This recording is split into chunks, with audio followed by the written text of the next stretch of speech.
ओम शांति। गायन है कि चंद्रमा की कलाएं। आज का हमारा जो गुण है वो 16 कला संपूर्ण का गुण है। तो 16 कला चंद्रमा में ही होती हैं। ये हमारा शास्त्रों में भी गायन और देखने में भी आता है कि जब 16 कला से संपूर्ण चंद्रमा हमारे सामने आता है तो पूर्णमासी यानी कि एक संपूर्ण चांद दिखाई देता है, जो कि बहुत ही शुभ होता है, पवित्र होता है। लेकिन जब वो धीरे धीरे उसकी कला कम होती है, एक लाइन, एक लकीर सी बन रह जाती है, तो उसको हम संपूर्णता की उपाधि नहीं देते हैं। इसी प्रकार से हमारी आत्मा भी जो स्टार्टिंग से स्वर्ग में आई थी, तो कर्म करते, पाठ बजाते, युगों में आते, संबंध संपर्क में आते, जन्मों में आते, तो हमारी आत्मा की इस समय कैटेगरी भी जो है वो संपूर्णता से एक छोटी बारीक सी लाइन रह गई है। तो वो बारीक लाइन बाबा कहते हैं, शिव बाबा कहते हैं कि ये जो लाइन है अब इसको फिर संपूर्णता की तरफ लेके जाना है। और संपूर्णता की तरफ लेके जाने के लिए आत्मा में जो भी कलाएं हैं वो कम हो गई हैं।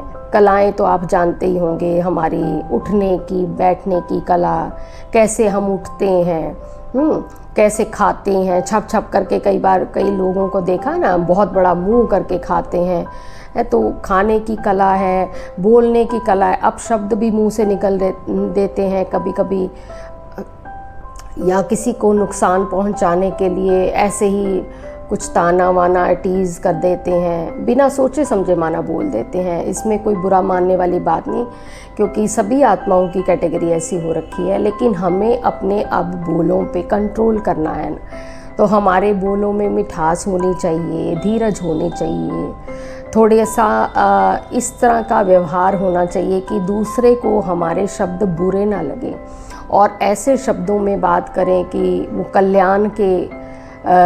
कल्याणकारी हो हमारे लिए भी और दूसरे को भी। परमात्मा हमें एक बात और भी बताते कि आप बच्चे ऐसे बोलो जिसमें आदि मध्य अंत को जानते हुए वो बोल आपके मुंह से निकलें, ताकि आपको ये पता लगे कि ये बात मैंने बोली तो मेरा भी कल्याण हुआ, दूसरे को भी अच्छा लगा और उसमें परिवर्तन आ गया, और किसी को नुकसान भी नहीं हुआ, बल्कि उसने 4 लोगों को बताया तो उनका भी कल्याण हो गया। तो ये तो हमारे बोल के ऊपर बात हो गई। तो हमारी और भी कलाएं, जैसे नेतृत्व की करने की कला है, घर में अनुशासन रखने की कला है, या फिर आपके संगीत की, गायन की, या फिर आपके कुछ आपका वर्क है उस टाइप का। तो ये सारी कर्मचारियों के ऊपर आप किस तरह का व्यवहार करते हैं, या उनके साथ कैसा आपका संबंध है, तो उनके साथ आपका व्यवहार किस टाइप का है, तो ये सारी चीज़ें हमारी कलाओं में आ जाती हैं। इसके अलावा आपकी नृत्य की कला भी आ जाती है, या आप किसी ऑफिस में बहुत बड़े ओहदे पे हैं तो आपका अपना व्यवहार कैसा है, तो आपकी अपनी रूपरेखा कार्य की दिनचर्या कैसी है, तो दिनचर्या की कला आ जाती है। तो ये सारी हमारी कलाएं हैं।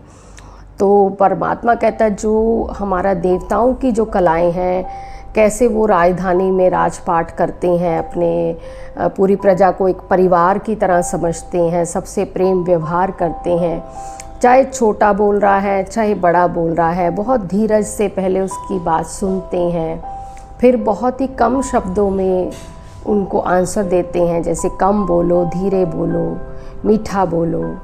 तो इस तरह से उनका अपने बोलों पे, अपने व्यवहार पे, अपने संबंधों पे बहुत नियंत्रण होता है। तो बच्चे, तुमने भी अपने अंदर ऐसी ही भावनाएं, शुद्ध भावनाएं पैदा करनी है जिससे दूसरों का कल्याण हो। तो ये तुम्हारी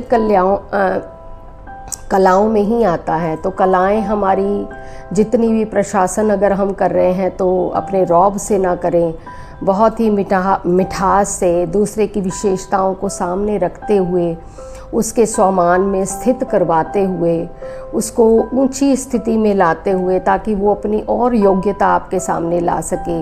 ऐसे ही कर्मचारियों से काम लेना चाहिए। तो हर एक आत्मा में विशेषता तो होती ही है, क्योंकि परमात्मा का बच्चा है। तो ये सारी हमारी कलाओं में आता है। लेकिन ये कला वही कर सकता है जो राजपाट करता होगा। कोई बिजनेस मैनेजमेंट बिजनेस में होगा, उच्च अधिकारी होगा, तो उनके लिए है, या नीचे वाले भी हैं तब भी उनके अंदर भी ऐसी कलाएं, तो हमें अपनी कलाओं को भी इस तरह से निखारते हुए संपूर्णता को आगे बढ़ाना है, संपूर्ण चंद्रमा बनना है। जो ज्ञान चंद्रमा हमारे ब्रह्मा बाबा जिस तरह से संपूर्ण बने हैं, उसी प्रकार से ज्ञान सूर्य परमात्मा पिता की शक्तियों के द्वारा, तो ज्ञान सूर्य हमारे परम पिता परमात्मा शिव हमें संपूर्णता तक लेके जाने के लिए हमें पूरा सहयोग भी दे रहे हैं। आगे के गुण में नई क्लास। ओम शांति।